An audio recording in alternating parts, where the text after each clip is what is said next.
Hello friends, welcome to my YouTube channel. My name is Harjeet Kaur. आज हम discuss करेंगे 10th और 11th ऑफ अक्टूबर के डेली करंट अफेयर क्वेश्चंस। तो अगर आपको इस पर्टिकुलर लेक्चर की पीडीएफ चाहिए तो उसके लिए आप मेरा टेलीग्राम चैनल भी ज्वाइन कर सकते हो, जिसका लिंक आपको नीचे डिस्क्रिप्शन बॉक्स में मिल जाएगा। तो शुरुआत करते हैं इम्पॉर्टेंट डेज से। 10th ऑफ अक्टूबर को दो इम्पॉर्टेंट डेज आते हैं। कौन कौन से? एक तो है नेशनल पोस्ट डे। अब हमने लास्ट 9th ऑफ अक्टूबर को किया था। कौन सा डे करा था 9th ऑफ अक्टूबर को? International postal day, right, world post day उस दिन हमने किया था। और उसके नेक्स्ट डे 10 ऑफ अक्टूबर को यानी आता है नेशनल पोस्ट डे। तो 9th ऑफ अक्टूबर को वर्ल्ड था और 10th को आता है नेशनल पोस्ट डे। दूसरा 10th ऑफ अक्टूबर को आता है वर्ल्ड मेंटल हेल्थ डे। कौन सा है? World mental health day. कि आपकी जो मेंटल हेल्थ है ना, उस पर भी ध्यान देना है, स्पेशली जब आप काम करते हो। जो इम्प्लॉयज होते हैं तो इम्प्लॉयज पे स्ट्रेस लेवल इतना ज़्यादा नहीं बढ़ाना कि उनकी जो मेंटल हेल्थ है वही खराब हो जाए, राइट। तो 10 अक्टूबर को आता है वर्ल्ड मेंटल हेल्थ डे। और इस साल का थीम क्या है इसका? तो इसका थीम है mental health at work. Theme क्या है? Mental health at work. Next आता है 11th of October. 11th of October को आता है international day of girl child. International day of girl child. और इसका थीम क्या है? इसका थीम है girls vision for the future. Girls vision for the future इसका थीम है, राइट। नेक्स्ट चलते हैं क्वेश्चंस पे। आज का फर्स्ट क्वेश्चन है, recently government grants second 1 year extension to RBI deputy governor. अब देखो, आरबीआई जो है, आरबीआई में एक गवर्नर होता है, राइट, एक होता है गवर्नर, और इसके अलावा 4 होते हैं डिप्टी गवर्नर, राइट। एक गवर्नर होता है और 4 होते हैं डिप्टी गवर्नर। गवर्नर कौन है आरबीआई का? तो आरबीआई के गवर्नर का नाम है शक्तिकांता दास, और 4 डिप्टी गवर्नर है जो कि ऑप्शंस में दे रखे हैं। जो ऑप्शंस में दे रखे हैं वो चारों के चारों डिप्टी गवर्नर्स ही हैं। लेकिन इन चारों में से एक डिप्टी गवर्नर ऐसा है जिसको 1 साल का एक्सटेंशन मिला है सेकेंड टाइम। लास्ट ईयर भी इनको 1 साल का एक्सटेंशन मिला था और इस साल फिर से इनको 1 साल का एक्सटेंशन मिला है। कब तक का? 2025 तक का, राइट। 2025 तक का अब 1 साल का इनको और एक्सटेंशन मिल गया है। तो नाम क्या है इनका? नाम है एम राजेश्वर राव। नाम क्या है? एम राजेश्वर राव। नेक्स्ट है Pashmina wool got GI tag from which state और यूटी। पश्मीना वूल को रिसेंटली जीआई टैग मिला है। अब जो जीआई टैग होता है ना, जियोग्राफिकल इंडिकेशन टैग, अब किसी भी चीज को किसी भी स्टेट से जो जीआई टैग मिलता है वो कितने टाइम के लिए मिलता है? वो मिलता है 10 साल के लिए, राइट। 10 साल के लिए वो टैग दिया जाता है। तो पहले ये जो टैग था पश्मीना वूल का, ये टैग किसके पास था? कश्मीर के पास था, उसको मिला था, जम्मू एंड कश्मीर को। लेकिन अभी उसके बाद क्या हुआ? आई थिंक 2012-13 की बात है। तो उस टाइम पे पश्मीना वूल का जो टैग मिला था वो जम्मू एंड कश्मीर को मिला था। लेकिन उसके बाद अब जम्मू एंड कश्मीर अलग हो गया, लद्दाख अलग हो गया और दोनों बन गए यूनियन टेरिटरीज। तो अब ये जो पश्मीना वूल का जीआई टैग है ये किसके पास चला गया? ये चला गया है लद्दाख के पास। किसके पास है? लद्दाख के पास। अब पश्मीना वूल का जो जीआई टैग है वो लद्दाख के पास है। और पश्मीना वूल की बात करें तो ये कहाँ से मिलती है? ये मिलती है गोट से। और कौन सी गोट से मिलती है पश्मीना वूल? ये मिलती है चांगथांगी गोट से। कौन सी गोट से?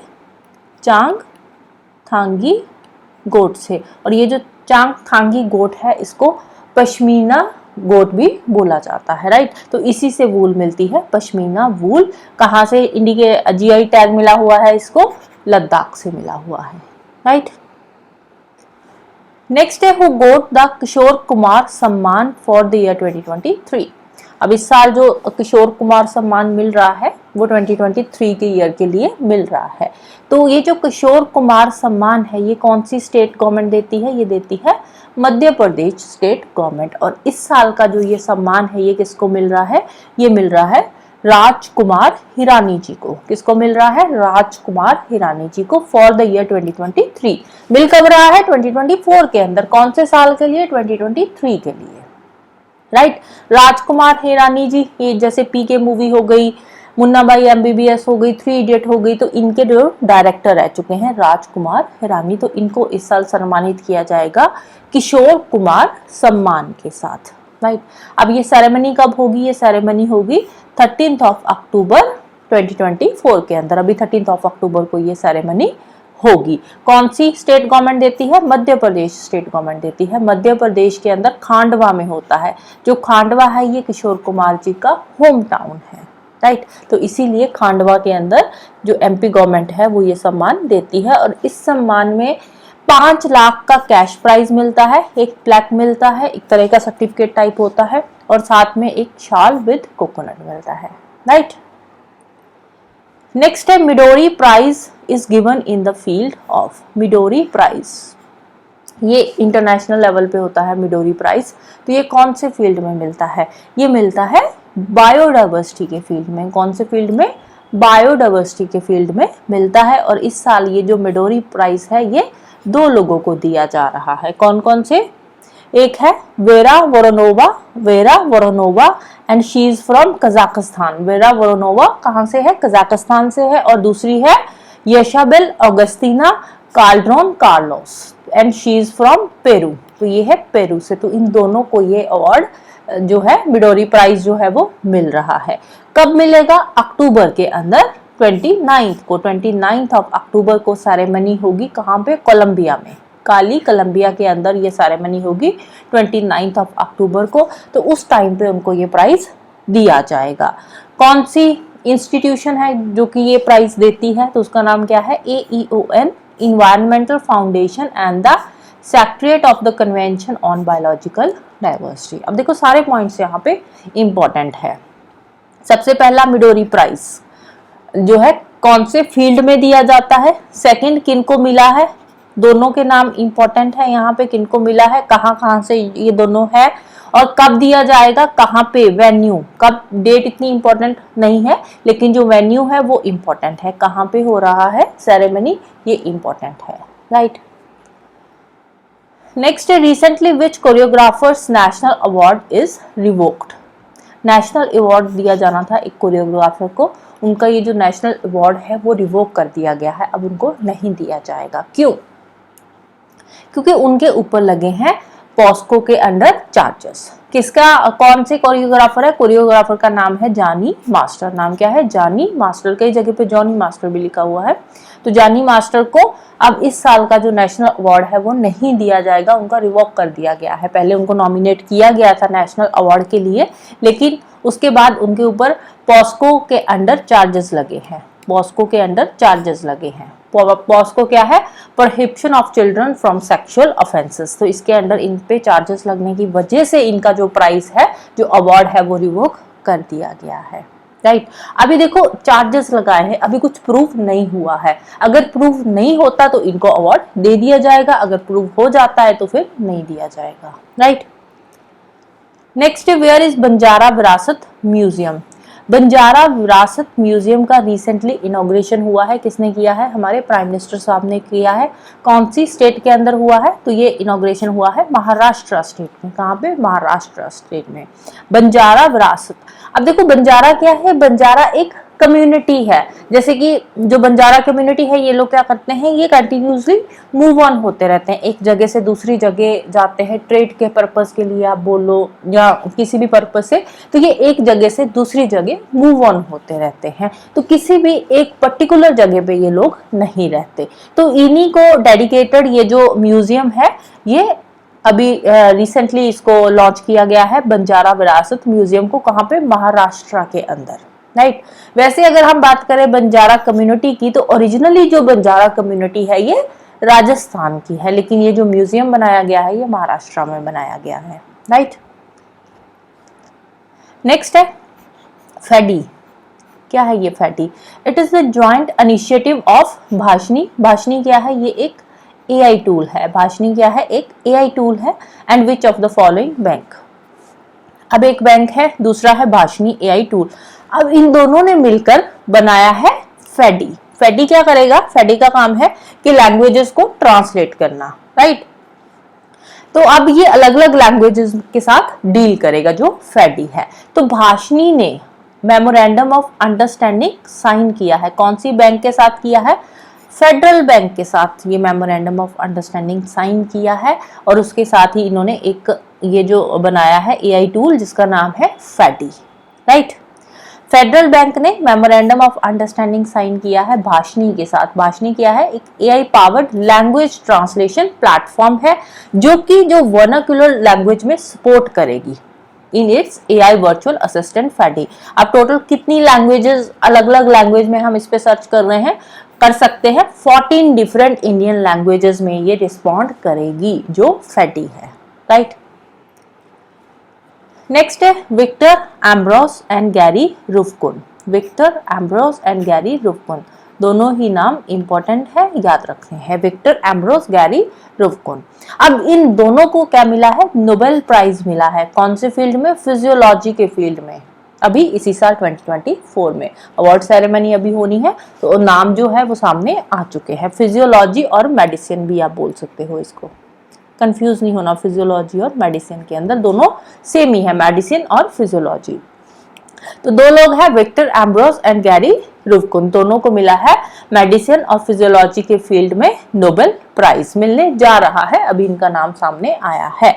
तो इनको किस लिए दिया जा रहा है? क्या डिस्कवरी करी है? तो इन्होंने माइक्रो आरएनए की डिस्कवरी करी है। किसकी करी है? माइक्रो आरएनए की डिस्कवरी करी है, जिसके लिए इनको ये नोबेल प्राइज मिल रहा है। इसके अलावा फिजिक्स के जो नाम है वो भी अनाउंस हो चुके हैं, केमिस्ट्री के नाम भी अनाउंस हो चुके हैं। जो फिजिक्स के फील्ड में किनको मिल रहा है अवार्ड? फिजिक्स के फील्ड में मिल रहा है जॉन जे हॉपफील्ड को एंड जॉफ्री ई हिंटन को। फिजिक्स के फील्ड में भी दो लोगों को मिल रहा है, John J Hopfield and Geoffrey E Hinton को ये अवार्ड मिल रहा है, नोबेल प्राइज मिल रहा है। किस लिए?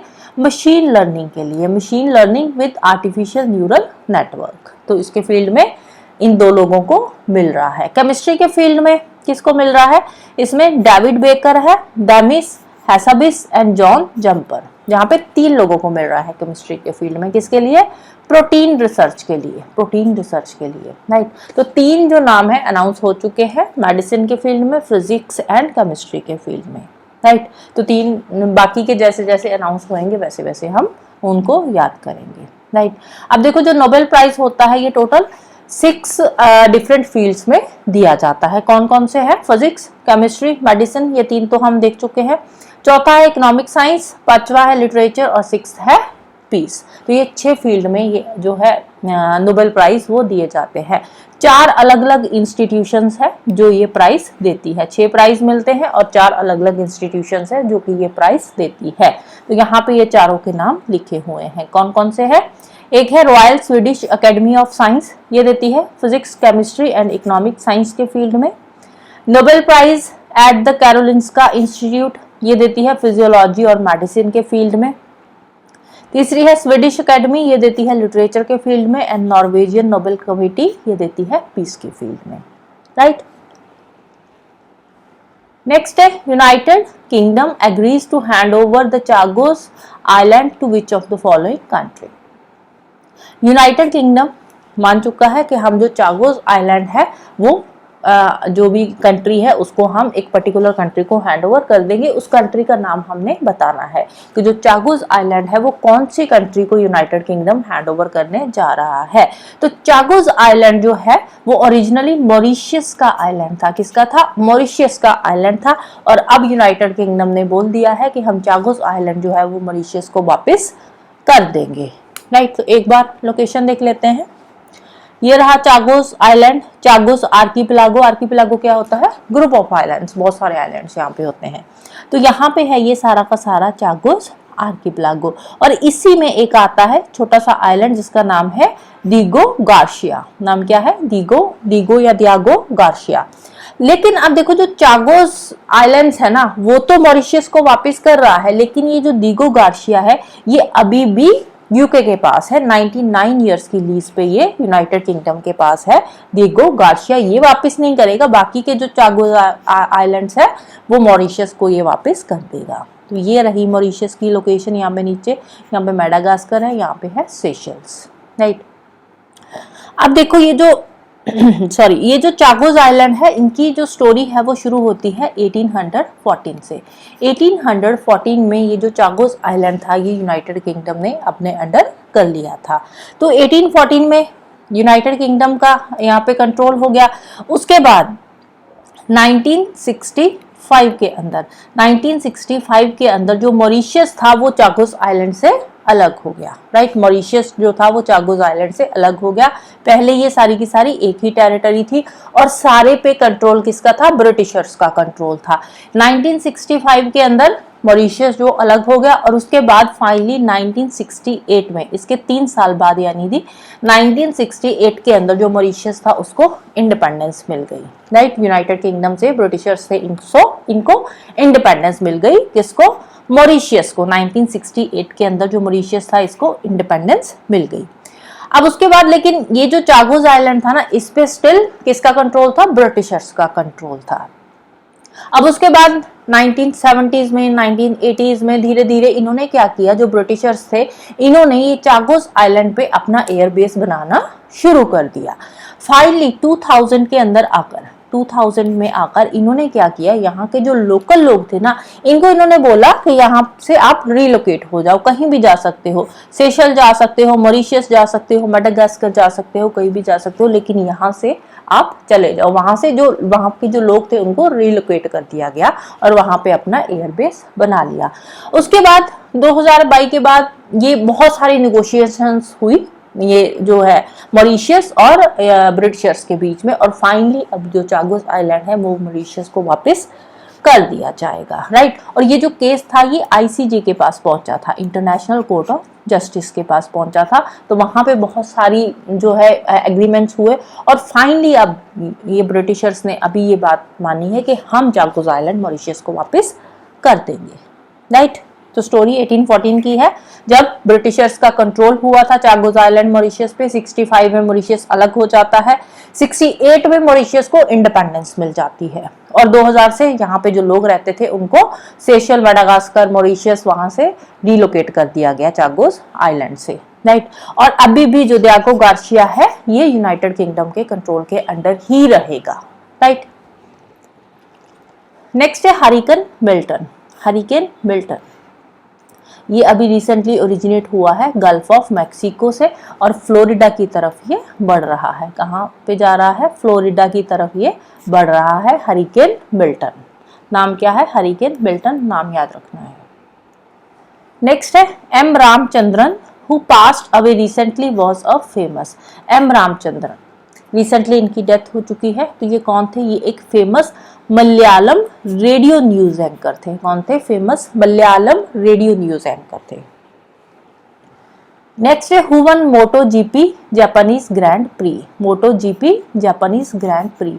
मोटो जीपी जो मोटरसाइकिल रेसिंग होती है, तो इसमें कौन से जो जापानीज ग्रैंड प्री हुआ है तो उसमें कौन जीते हैं? तो इसमें जीते हैं फ्रांसेस्को बैग्निया। कौन जीते हैं? फ्रांसेस्को बैग्निया। नेक्स्ट है what is the mascot of Asian champions hockey trophy 2024। Asian champions hockey trophy 2024 इसका जो मैस्कॉट है वो रिवील हो चुका है। उसका नाम क्या है? मैस्कट का नाम रखा गया है गुड़िया। नाम क्या रखा गया है? गुड़िया। और कब होगा ये नवंबर 11 से लेकर नवंबर 20 के बीच में ये चैंपियनशिप होगी। कहाँ पे होगी? राजगीर। राजगीर कहाँ पे है? राजगीर बिहार के अंदर ये होगा, इंडिया में राजगीर बिहार के अंदर ये टूर्नामेंट होगा। तो इसका मैस्कट क्या है? गुड़िया। गुड़िया क्यों रखा गया है? Inspired by Bihar state bird the sparrow. Sparrow से इंस्पायर होकर इसका नाम रखा गया है गुड़िया। तो 6 कंट्रीज इसमें पार्टिसिपेट करने वाली है। एक तो इंडिया है, second China, Thailand, Malaysia, South Korea and Japan. ये 6 कंट्रीज इसमें पार्टिसिपेट करेगी।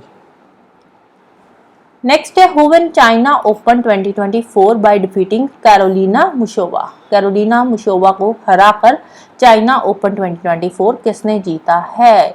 ये जो होता है ये टेनिस के फील्ड में होता है, चाइना ओपन 2024। तो इसको जीता है कोको गॉफ ने। किसने जीता है? कोको गॉफ ने। And she is from USA. कहाँ की है? यूएसए की है, right. So that's all for today. Hope you like this video. Thank you, bye bye and have a nice day.